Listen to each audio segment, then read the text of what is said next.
तारिख आम निनी के 3 मास कंप्लीट हवा आउ से एबुनु मुड धीरे धीरे टेकबा स्टार्ट कलान आमे काना करूछि जे निनी एते जल्दी मुड टेकबा स्टार्ट कलान चलुन देखमा।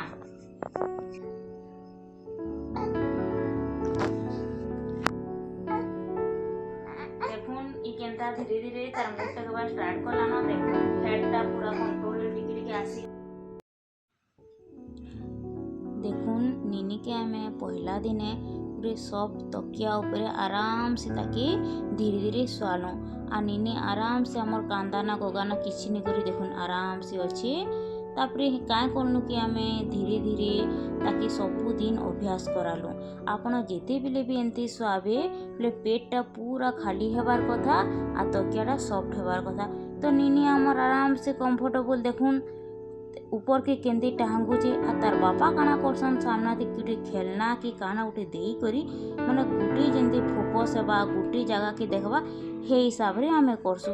तापरे से धीरे धीरे देखते देखते तार मुडटा जेन हलुथला ये करदिला तो आराम से निजर कंट्रोल ऊपरे गुटे जगह के सीधा देखी बसला। तापरे तार बापा जितेले छुट्टी थिबा कि केन दिन घरे का थिबे संध्या टाइम रे प्रायतः तार बापा काना करसन निनी के धरसन आ तकिया देकरी एंदा पिठिका ताके लेउटासन आ पिठिका टिके आउसासन। हेंते करते करते निनी धीरे धीरे करके से मुडटाके हलाबानो सीधा एंदा करी बसला। टमी टाइम देवार द्वारा छुआर काना हेसी छुआ मागर जेन बैंक रो मांसपेशी अच्छे आउ पिठी पंजरा ये सबू के शक्तिशाली हेसी। आ जेन छुआ माने मुड़ उठाउछन से मुड़ जेन तांकर हलर होउथिसी केनता तार संतुलन रखसी आ बड़ हेबार द्वारा घेसरबार बसबार इथिके छुआमको साहाय्य भी मिलसी। टमी टाइमटा सबु बेले खाली पेटे देवा लगे ही चेष्टा करबे।